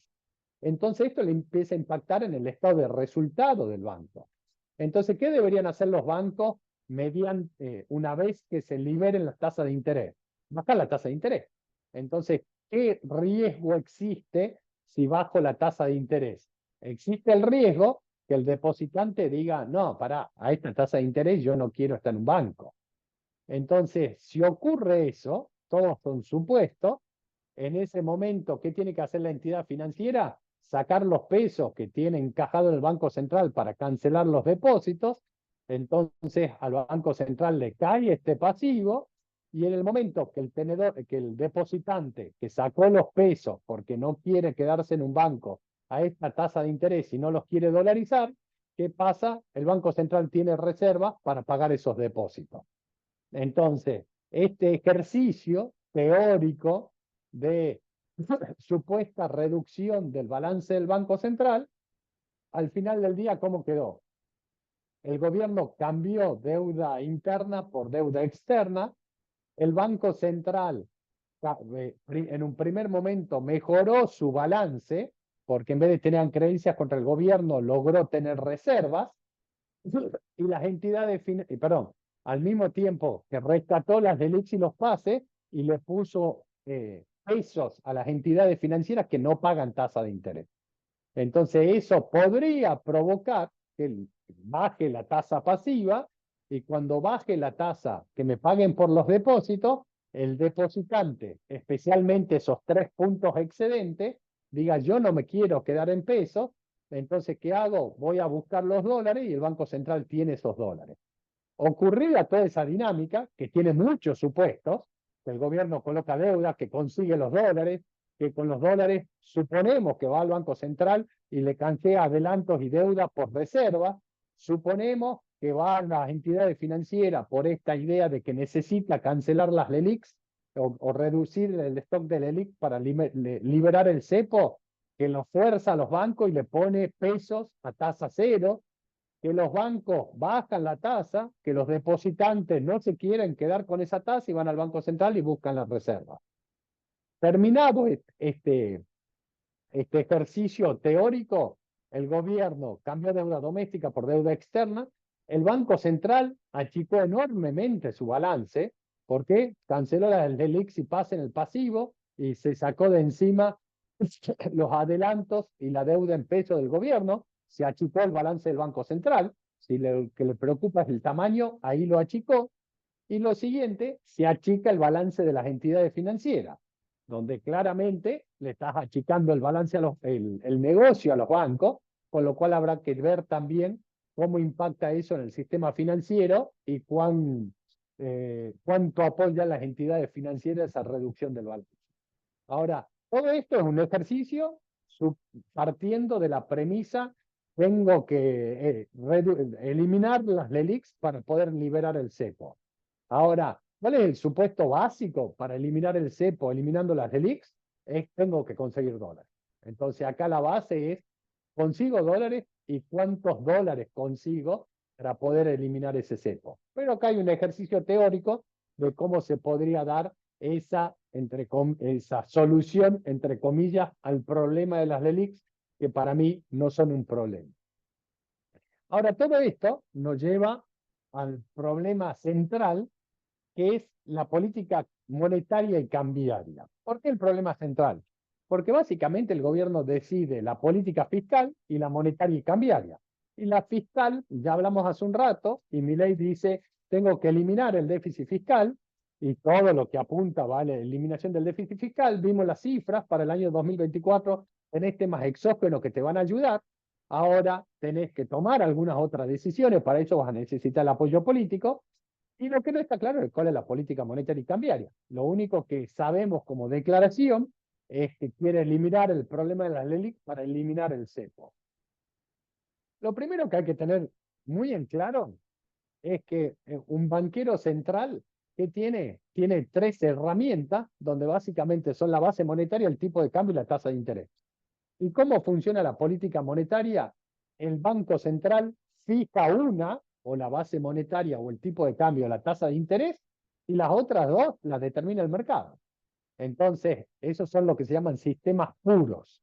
En esos sistemas puros, uno puede decir, economías como Estados Unidos, que dicen, la Reserva Federal fija la tasa de interés. ¿Por qué? Porque de nuevo, el mandato del Banco Central es preservar el valor de la moneda, donde preservar el valor de la moneda es básicamente que no haya inflación. Entonces, cada banco central decide qué instrumento utilizar dependiendo de cuál sea el instrumento que más impacta sobre la tasa de inflación. ¿Por qué Estados Unidos usa la tasa de interés? Porque tiene un sistema financiero que es 2 veces la economía americana, todo el mundo tiene deuda en Estados Unidos, entonces cuando yo te subo la tasa de interés, ¿qué estoy haciendo? Te subo el costo del crédito, te dejo menos ingresos disponibles para consumir, baja el consumo, desacelero actividad económica y así controlo la inflación. Ahora, cuando uno quiere implementar esa política en Argentina, que tiene un crédito al sector privado equivalente a 5 puntos del producto, claramente una utopía. yo subo la tasa de interés y no me impacta en la economía argentina. Y de hecho, esperemos no volver a repetir el mismo error que generó el gobierno anterior de querer controlar la inflación en Argentina con la tasa de interés, porque claramente la tasa de interés no tracciona en Argentina. Ahora la pregunta es, ¿y en Argentina entonces, si no es la tasa de interés, qué me queda? O controlo la cantidad de dinero y que el mercado determine el tipo de cambio y la tasa de interés de equilibrio, o controlo el tipo de cambio y que el mercado decida cuántos pesos quiere tener y cuál es la tasa de interés de equilibrio. Si uno ve la historia argentina, da la sensación que la variable relevante es el tipo de cambio. Cuando en Argentina se mueve el tipo de cambio, ¿qué hacemos todos los argentinos? Ajustamos los precios por detrás. Y no importa si soy un exportable, si soy un exportable o soy no transable. Como la unidad de cuenta de los argentinos es el dólar, cuando se mueve el tipo de cambio, ¿qué hacemos todos? Queremos ajustar nuestros precios para mantener nuestro ingreso en términos de dólares. Entonces, ¿qué creo? Y claramente que el esquema cambiario tiene que apuntar a algo, no sé si de tipo de cambio fijo, porque en el mundo actual es una mala palabra, pero de un tipo de cambio relativamente estable. Si uno piensa en Caputo como eventual hacedor de la política económica argentina, Caputo en realidad cuando estuvo en la crisis de 2008 en su momento, asumió como presidente de Banco Central, entendió claramente que tenía que intervenir el mercado de cambio para que no se dispare el tipo de cambio porque iba a generar una crisis inflacionaria y política, y en contra de lo que le había autorizado el Banco Central, el Fondo Monetario en su momento, salió a vender dólares al mercado de cambio que eran del fondo, y esto generó un cortocircuito con el fondo y que Caputo fuera eyectado del Banco Central. ¿Qué quiere decir esto? Bueno, claramente Caputo, como un buen trader, entiende el impacto que tiene el tipo de cambio sobre los argentinos que utilizamos el dólar como unidad de cuenta. Entonces, desde ese punto de vista, y dado lo que yo pienso, creo que sería una buena noticia. Después hay sistemas mixtos, lo que se llama inflation targeting, donde ahí es más o menos ir manejando todo, la cantidad de dinero, el tipo de cambio y la tasa de interés para lograr la meta de inflación. Pero claramente la variable relevante en Argentina es el tipo de cambio. Dicho esto, cuando uno se fija dentro de la política monetaria y cambiaria, algo de lo que venía planteando Milei como idea, la dolarización, esto es el balance del Banco Central, pero el balance solamente de los instrumentos en peso. Estoy viendo cómo es el patrimonio financiero en peso del Banco Central. Tiene un patrimonio financiero neto de 37 billones de pesos, pero acá tienen la base monetaria, que son los pesos que emite el Banco Central, y acá tienen los títulos emitidos por el Banco Central y los pases, que son los pasivos remunerados por parte del Banco Central. ¿Por qué muestro esto? Porque Milei venía con la idea de dolarizar. Si querés dolarizar a un tipo de cambio de 350, necesitas 22 mil millones de dólares para la base monetaria y necesitas otro casi 90 mil millones, necesitas 120 mil millones de dólares para dolarizar 350. Claramente 350 no es el tipo de cambio de equilibrio, entonces uno dice, bueno, a 800. Bueno, a 800 necesito los famosos 40 mil millones de dólares. En realidad, si quiero dolarizar los pases, necesito más de 50 mil millones de dólares. Que el Banco Central no lo tiene, que no lo va a conseguir Milei, con lo cual de ahí desapareció la idea de la dolarización. Y no solamente eso, sino que si tengo que llevar el tipo de cambio de 350 a 800, esto me va a impactar en inflación y me va a impactar en la segunda debilidad que hablé hace un rato, que es el problema social de Milei, que partir un ajuste con 40-45% de pobreza, el desafío es enorme. Entonces, se descarta la idea de la dolarización. La pregunta es, se descarta, y se va a Ocampo también como posible presidente del Banco Central, que era el gran paladín de la dolarización. Entonces, se descarta la dolarización. La pregunta es, ¿cuál es el próximo esquema cambiario? Esto es el patrimonio financiero en dólares del Banco Central. Fíjense que tiene un patrimonio en dólares positivo, por eso cuando devalúo, el Banco Central tiene una ganancia, y por eso cuando a mí me dicen que el cuasi fiscal es de 10, 12 puntos del producto, está mal calculado porque están viendo solamente cuánto es la cuenta de intereses de las LELIQs, pero no están teniendo en cuenta que el Banco Central tiene un patrimonio financiero positivo en términos de dólares y que cada vez que se mueve el tipo de cambio, el Banco Central está ganando. Entonces, esa es una cuenta errónea. Estoy viendo solamente el pago y no estoy viendo las ganancias que tiene el Banco Central. Ahora bien, dicho esto, la pregunta es, ¿y cuál es el esquema cambiario que se podría implementar a futuro? Y ahí yo diría, no, la dolarización no, ya dije, creo que la flotación sin dólares es un riesgo enorme, el riesgo es de una espiralización y de una aceleración de la inflación fuerte, entonces creo que es un riesgo que no hay que tomar. Creo que el ejercicio este de cómo reducir el stock de las LELIQs te muestra claramente la necesidad de conseguir dólares y esa necesidad de conseguir dólares junto con la gira de Milei y Caputo por Estados Unidos y después por Israel, claramente lo que están haciendo es buscando esos dólares. Entonces, en la medida que consigas esos dólares, ¿qué se puede hacer? Se puede hacer un mercado único, pero no del todo libre de cambios. ¿Por qué? Porque creo que podés ir a una unificación, pero claramente todo lo que es deuda con importadores y giro de utilidades y dividendos tiene que entrar por otro mecanismo.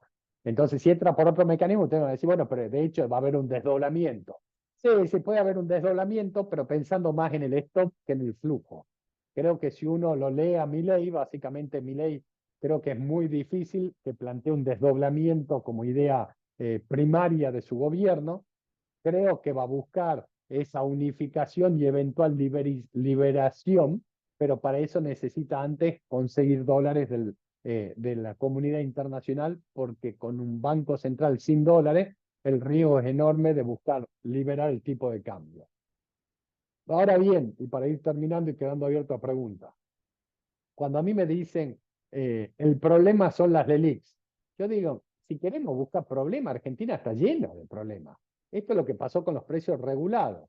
Cuando Macri pierde las pasos, el índice de precios regulados estaba en 120, hoy está en 70. O sea, perdieron 50 puntos los precios regulados respecto a la canasta del IPC Core. Si vos querés volver a estos niveles de precios regulados sin inflación, tendría que subir 70% los precios regulados. Con 150% de inflación, tenés que subir 300% los precios regulados. ¿Tenemos problemas? Vamos a buscarlo en otro lado. Vencimiento de la deuda en pesos. A ver, de nuevo, me vienen a plantear que las LELIQ son un problema. Aquí el problema es la deuda indexada. Entonces, queremos una discusión. Yo entiendo que Milei quiera reducir el balance del Banco Central filosóficamente y para liberar el cepo, sacarse los pesos excedentes, eventualmente esos 3 puntos del producto de depósitos excedentes, y para eso necesito los dólares. Pero si quiero hablar de cosas conducentes, sí, sería bueno saber qué va a pasar con la deuda indexada. Y no solo la indexada del gobierno. Si uno ve, el Banco Central también empezó a emitir un instrumento de deuda del Banco Central, las LEVID, que ajustan por tipo de cambio, que ya el stock está en 5.000 millones de dólares.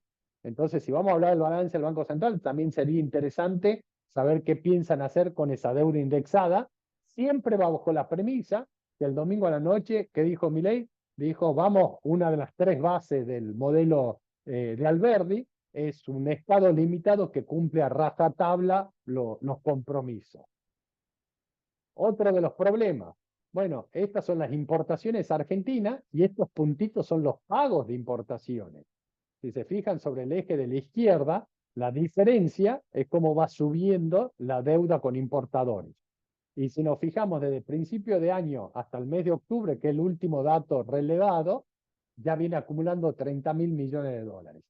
Ahora, también hay que tener presente que esos 30.000 millones de dólares no es que te salen corriendo inmediatamente. ¿Por qué?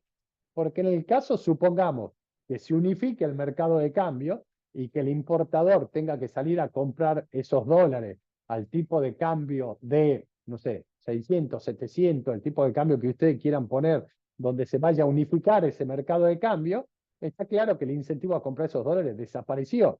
Yo quiero comprar esos dólares hoy a 370, no a 800. ¿Por qué? Porque muchas de esas importaciones ya fueron pagadas afuera con un back-to-back. Entonces yo tengo esa demanda de dólares si la brecha existe. Si la brecha no existe, mucho de esa demanda va a desaparecer y de hecho muchas veces en la historia argentina ya ocurrió y eso desapareció. Vencimiento con el Fondo Monetario, esto es vencimientos netos, perdón, este es el total de vencimientos. El año que viene Argentina tiene vencimientos por 25.800 millones de dólares. 12.000 del swap con China, 4.500 con el Fondo Monetario, 4.400 de deuda de mercado, el resto organismos internacionales. De nuevo, veamos cómo se va a rolear esto a futuro, pensando en, de nuevo, si quiero problemas en serio, tengo donde encontrar problemas en serio para la economía argentina, más allá de las LELIQs. Para terminar, respuesta del mercado, esta es la evolución del GD30. La verdad que cuando veníamos recomendando el GD30, que había un trade para hacer ahí como cobertura, y vemos que está en el precio máximo del año, claramente no fue una mala recomendación. Y fíjense el incremento que, perdón, las caídas que tuvo en momentos clave. Esto perdón que corra acá, si no lo veo yo. Esto, caída de principio de año hasta el mes de abril, que fue el momento más fuerte de la crisis del gobierno. A partir de ahí, una recuperación hasta agosto. Llegaron las PASO, fuerte ajuste, una nueva recuperación. Llegaron las elecciones generales, buena, el oficialismo, buena performance. Bueno, fíjense cómo y Juntos por el Cambio fuera el balotaje, fuerte caída, se mantuvo abajo, ganó Milei y empieza con un discurso que me protege los derechos de propiedad y va a cumplir a rajatabla los compromisos, fuerte recuperación, fue una buena recomendación.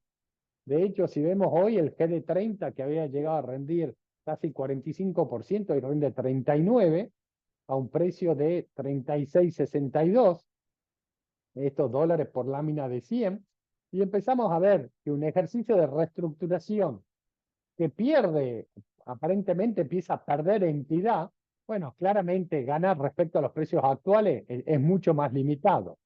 Ahora, por ahí lo que uno tiene que empezar a pensar es cuál es la ganancia si Argentina llega a normalizarse. Llega a normalizarse todo hipotético, pero Ecuador, que es fuera de Argentina y Venezuela, el país que más rinde en América Latina, tiene una TIR de 20%. Eso te daría todavía un upside de 50% del GD30 en dólares. Si el resto de América Latina, ¿cuánto rinde? Menos de 10%. Si suponemos que en algún momento Argentina va a rendir como Brasil, Colombia, Perú, Ecuador o Chile o Paraguay, bueno, tendría un upside todavía de 100% en esos bonos. Entonces, está bien, ya tuviste un ajuste importante, todavía estás con rendimientos claramente distorsionados respecto a lo que es América Latina. Parecería que desaparecen los escenarios de reestructuración y se va limitando una ganancia respecto a una reestructuración, con lo cual, digamos, creo que ahora la pregunta es cuál es el exit yield, no después de una reestructuración, sino cuál es el exit yield después de que Milei termine de concretar su gabinete, anuncie su programa y veamos cuán exitoso, cuán racional es su programa y cuán exitosa es la implementación desde lo político y desde lo social. Cuando uno dice, ¿y cuál es el trade hoy? Y yo, es curioso, como hace 10 días todos decían, ¿cómo hago para dolarizarme? Y hace 9 días, de golpe, todas las conversaciones son, che, ¿y qué hago ahora? ¿Vendo dólar y me coloco en peso? Es fenomenal cómo funciona el mercado de un día para el otro, cambia completamente el posicionamiento del mercado. Este es el rendimiento de la deuda en dólares de Argentina. Este el GD30 rinde 35,6, el GD29 40%, y como el resto de la curva de rendimiento de bonos en dólares soberanos argentinos. Todo esto es ley extranjera. Y estos son las curvas de rendimiento, donde hasta hace algún tiempo veníamos diciendo, bueno, una posibilidad es pasarte a ser, pero ser entre el jueves y el viernes de la semana pasada tuvo un fuerte ajuste y la curva de ser empieza a ser menos, ya no me cubre de la inflación. Y cuando me fijo dólar link y me hablan de cobertura, yo digo, no entiendo qué cobertura puede haber cuando un bono rinde devaluación menos 50 o menos 80 o menos 90%. Digamos, ya dejó de ser un instrumento de cobertura. Entonces, si me quiero cubrir de tipo de cambio, el dólar link no sirve nada. El CER empieza a servir, sí, algunos instrumentos en particular. Acá están los analistas, Aníbal y Saúl y todo su equipo. Se ve algunos bonos que rinden algo por arriba de inflación, pero da la sensación que tengo que empezar a tomar riesgos de más largo plazo para cubrirme de inflación. En los tramos más cortos, lo que son bonos más líquidos, dejaron de cubrirme de inflación. Entonces, digamos, un mercado que se empieza a complicar. El último cuadro, y cuando uno dice, ¿compro dólares o no compro dólares al contado con liquidación o al MEP? Este es el tipo de cambio real multilateral al oficial y este es el tipo de cambio real multilateral al contado con liquidación. Argentina, al contado con liquidación, sigue siendo extremadamente barato. De mediano plazo, ¿uno qué diría? ¿A dónde tiene que ir? Al equilibrio entre los dos. Claramente el oficial no es de equilibrio, el contado con liquidación tampoco es equilibrio. ¿Esto qué quiere decir? Y que uno diría de mediano plazo, la inflación le tiene que ganar al contado con liquidación. Ahí tener el primer problema es cómo me posiciono en inflación, es un problema. Le vamos a dejar para que Saúl y Aníbal respondan esa pregunta. El segundo tema es ¿en qué plazo? Bueno, si el programa de Milei es exitoso, en el corto plazo podemos ver una apreciación del contado con liquidación en términos reales. Si el programa no es exitoso, podemos ver que esto se dispare todavía, pero a partir de mediados del año que viene uno diría, en la medida que me entren los dólares de la cosecha, que me entren los dólares del sector energético, que haya tenido eventualmente un overshooting porque tuve una crisis en el medio, podemos empezar a ver una normalización donde de nuevo uno diría, bueno, debería tender a un nivel de equilibrio claramente por arriba del oficial, pero también claramente por debajo del contado con liquidación. Como habrán apreciado, toda la charla tiene muchos muchos condicionantes, más allá del desconocimiento y la falta de información que aún tenemos, pero lo que traté es de traer algo de luz y algo de análisis y de cuantificar el tamaño de los problemas para entender los desafíos que va a enfrentar el próximo gobierno. Paro acá y quedo abierto a preguntas, si le parece. Muchas gracias, Fernando. Realmente has compartido mucho material muy interesante para el análisis. Eh, Prima facie, uno podría decir que las oportunidades que hay hacia adelante parecerían ser quizás mayores a las debilidades que se ven actualmente y que vos bien las definiste en cuestión de inflación, reserva, déficit, etcétera, etcétera, ¿no? Eh, la pregunta es, ¿qué puede salir mal de todo esto? Muchas cosas pueden salir mal. Y por eso todos los condicionantes. A ver, como mal, vamos del principio de la charla hacia atrás. Primero que llega un Milei que quiere hacer reforma y no consiga quórum, no consiga el apoyo político. Entonces, claramente ahí se termina todo el plan de reformas de Milei. Lo segundo, eventualmente consigas o no consigas apoyo político, que tengas un problema social. Eh, Verdadero o provocado, digamos, que es básicamente el problema social. Creo, cuando uno lo escucha hablar, que Milei le apunta mucho más a, por ejemplo, a las empresas públicas que a los planes sociales. Y uno diría, es muy razonable, muy racional el posicionamiento. Ahora, claramente, cuando vos vas a hacer un recorte, te vas a meter con intereses, y en la medida que empieces a tocar esos intereses, vas a empezar a tener reacción. Y sabemos que esas reacciones en muchos casos son organizadas. La segunda pregunta es, ¿cuánta reacción vas a encontrar y cuánto poder de disuasión vas a tener desde el punto de vista económico o de la racionalidad, cuánto apoyo político, cuánto apoyo social, no solamente el político, sino el social? ¿Cuánta, yo diría, crédito social tenés, más allá de que no te metas con con la, eh, con la población de menores recursos? ¿Qué más puede salir mal? Que no consigas dólares, claramente. ¿Y qué haces? Porque ahí veo una pregunta que dice, ¿y mi ley va desdobla o mi ley unifica?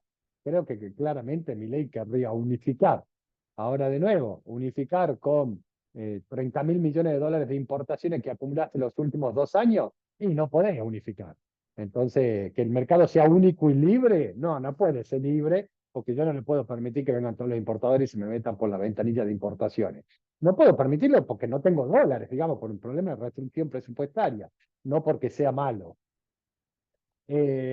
Ahora, entonces ya de hecho, y alguna especie de desdoblamiento tenés, pero me da la sensación que Milei quiere mucho más un mercado libre. Bueno, si liberás el mercado sin dólares, tenés el riesgo de un salto cambiario importante con una espiralización de la inflación importante. De nuevo, uno dice, bueno, pero justamente están buscando dólares. Bueno, está bien, están buscando dólares, podés no conseguirlos. O podés conseguir dólares insuficientes. Entonces, ¿qué haces? Bueno, te puede salir mal eso. Entonces, creo que como grandes riesgos son ese, el político, el social, y si consigo dólares o no consigo dólares. Así como aquel fatídico lunes post paso del 2019, uno recuerda caídas en los precios de las acciones argentinas, que fue realmente algo que a todos quienes estamos en el mercado nos marcó a fuego. Y uno dijo en aquel momento, el mercado le sacó la ficha automáticamente que no venían ni mejores ni mucho menos. Vemos que ahora la bolsa subió fuerte, vemos que ayer el dólar contado con liqui bajó, que eso afectó las cotizaciones. En un momento era el desarbitraje entre las acciones locales y lo que pasaba en Nueva York, que era muy Notable. difícil de entender, habida cuenta que esa hora de diferencia que tenés el cierre el viernes también cambió mucho las cuestiones, con lo cual uno cree que muchos de los precios de los activos derivan del tipo de cambio, como bien lo mencionaste. Los bonos SER subieron fuerte, los dólar link en algunos casos te dan devaluación -50, -60, etcétera. Es decir, la pregunta es, ¿se pasó el mercado de rosca con el optimismo?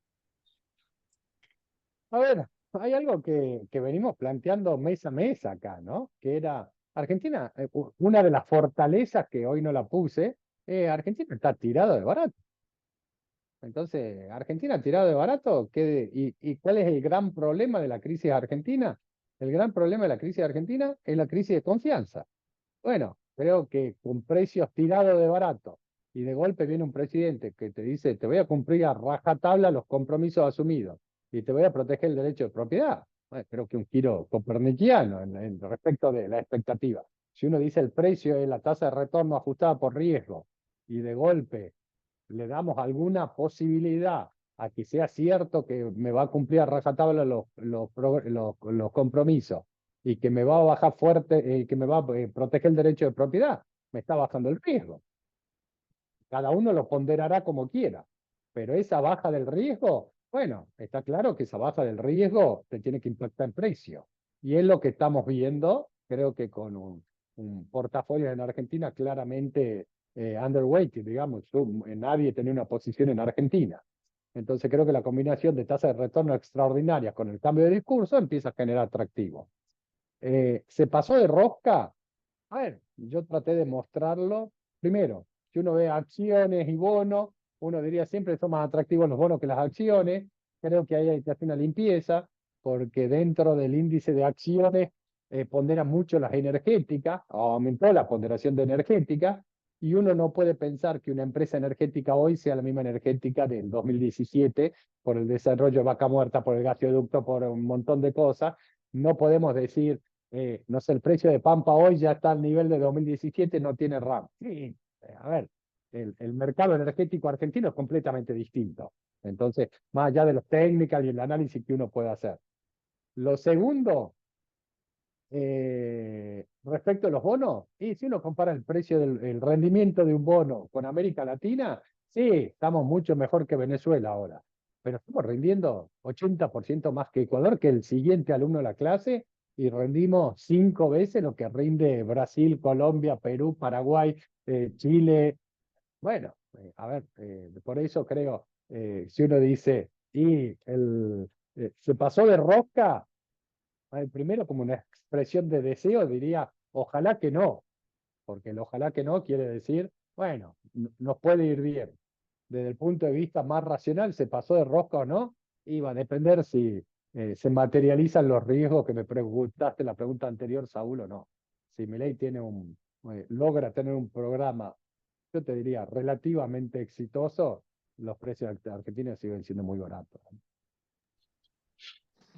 Perdón, Saúl, Mañana te llamo. aprovecho para... Sí, Perdón, Saúl, ¿para qué me aprovecho un llamabas, segundo. Saúl?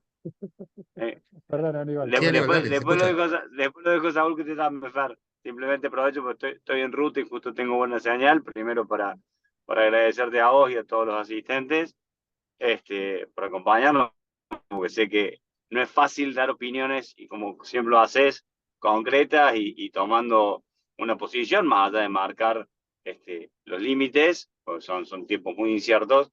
Y en esa línea es, che, ¿qué deberíamos monitorear en los próximos días, semanas, para ver que esto va por el camino correcto? Porque como vos decís, hay un montón de what if, digamos, de qué puede pasar. Bueno, ¿qué diría, che? Si pasa esto, venimos bien, si pasa esto, venimos mal. A ver, claramente conseguir dólares es lo prioritario. Si la gira de Milei, más allá de sus temas personales, consigue apoyo internacional. A ver, cuando uno venía hablando con bancos de inversión internacional, te decían, cada vez que viene un candidato acá, le decimos claramente que no, para Argentina se olviden que no hay un dólar más. Y después ve que cambian dos cositas y empiezan a volar el precio de los activos. Siempre la tasa de retorno ajustada por riesgo o la codicia sobre el pánico funciona. Entonces se ve que algo hay. Pero más allá de eso, creo que necesita mostrar un stock de dólares, recomponer la reserva del Banco Central. Entonces creo que eso es determinante. ¿Cómo avanzan esas negociaciones? Lo segundo, cómo avanzar las negociaciones con el fondo. ¿Por qué? Porque ahí tenés otros 3.400 millones de dólares que te podría girar el Fondo Monetario y esos 3.400 millones, cuando no tenés reserva, claramente cada dólar suma, pero también la negociación con el fondo, que debería ser una negociación, me imagino, bastante amigable, digamos. Un presidente que vaya y diga, te voy a hacer un ajuste fiscal más grande del que me pedí, te voy a achicar el balance del Banco Central, te voy a tratar de unificar el mercado de cambio. Te queda poco por discutir, digamos. Tenés que discutir la segunda derivada del programa, con lo cual debería ser sencillo y de alguna forma un nuevo apoyo, eventualmente sería un segundo apoyo. Después, política, todo política. A ver, ¿cómo se arma el gabinete? ¿Quién termina siendo los ministros? ¿Quién termina siendo el presidente del Banco Central? ¿Quién es el secretario de Finanzas? ¿Quién va a Energía? Bueno, creo que eso es clave. Pero aparte de eso, si logra un armado político, que es la libertad avanza, ok, 37 diputados, 8 senadores, bueno, le sumemos todo el PRO o todo Patricia Bullrich. Bueno, todavía falta. ¿De dónde sale el resto? Sale el Rodríguez Larreta, sale de Massa, sale de los dialoguistas. Bueno, clave eso.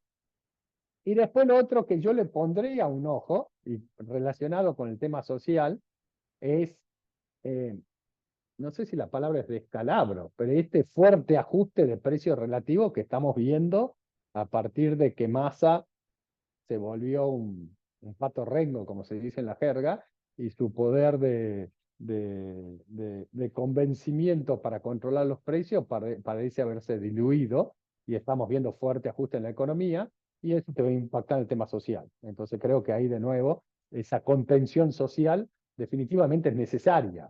Entonces, ¿cómo vas a hacer esa contención social? Donde para hacer esa contención, claramente le vas a tener que sacar otro dentro del fisco para poder hacer más contención y bajar el déficit fiscal. Bueno, en otro lado tengo que ajustar más de lo necesario, ¿no? Perdón, Aníbal, y todo esto al final del día se termina traduciendo en la cotización minuto a minuto de acciones, bonos, riesgo país, contado con liqui, que de alguna forma nos va diciendo qué es cuál es la percepción que está teniendo el mercado de esas variables de esas variables, pero del punto de vista macro yo me fijaría en esto, fundamentalmente.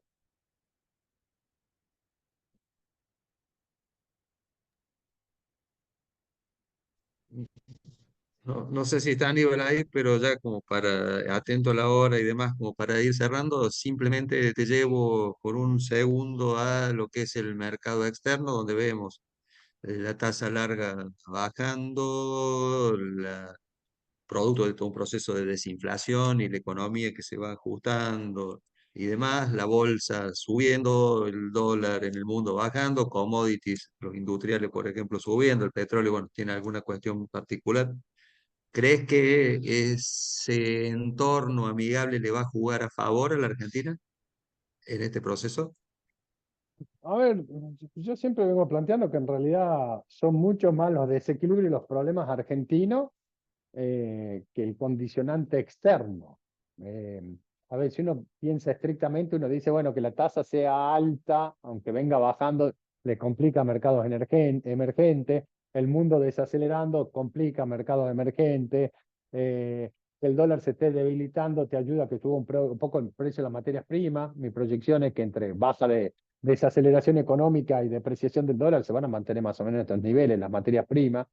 Eh, yo te diría, si uno piensa emergentes en general, yo te diría el contexto internacional no es el más favorable, porque la tasa baja pero es alta, la economía desacelera y los precios de materias primas se mantienen, con lo cual no es un impulso porque están creciendo los precios.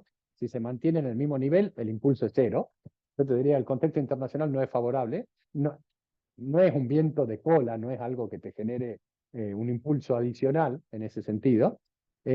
Ahora, dicho esto, de nuevo, creo que Argentina, el, eh, las cosas que tiene para hacer domésticamente Argentina son tan importantes que dependen mucho más de la implementación local que el mercado externo. Porque uno puede decir la tasa libre de riesgo está en torno a 4,40, pero un bono argentino rinde 40%, con lo cual está bien, la tasa internacional está alta. Bueno, pero tenemos 36 puntos que comprimir de riesgo argentino. Entonces, los precios internacionales están estables. Bueno, sí, estamos de acuerdo, pero Argentina se está recuperando de una cosecha, está abriendo el mercado energético. Entonces, la dinámica argentina creo que son mucho más importantes que el condicionante que pudiera tener el contexto internacional. Bárbaro, Fernando, muchísimas gracias por la exposición. Creo que ha sido absolutamente positivo en cuanto a brindar elementos para el análisis. Bueno, nos toca ahora a los analistas hacer los deberes para tratar de entender las consecuencias y fundamentalmente para ver para dónde va a ir el mercado. Así que bueno, nuevamente Bien, muchísimas gracias y bueno, te vamos a convocar próximamente, como siempre. un placer. Muchas gracias a todos y bueno, me imagino el mes que viene estaremos con algunas certezas adicionales para analizar la economía nacional. Perfecto, y ojalá sean buenas. Muchísimas gracias también a todos los asistentes que nos acompañan en todos estos desayunos, en todas estas actividades que organiza CISA Inversiones. Buena jornada para todos.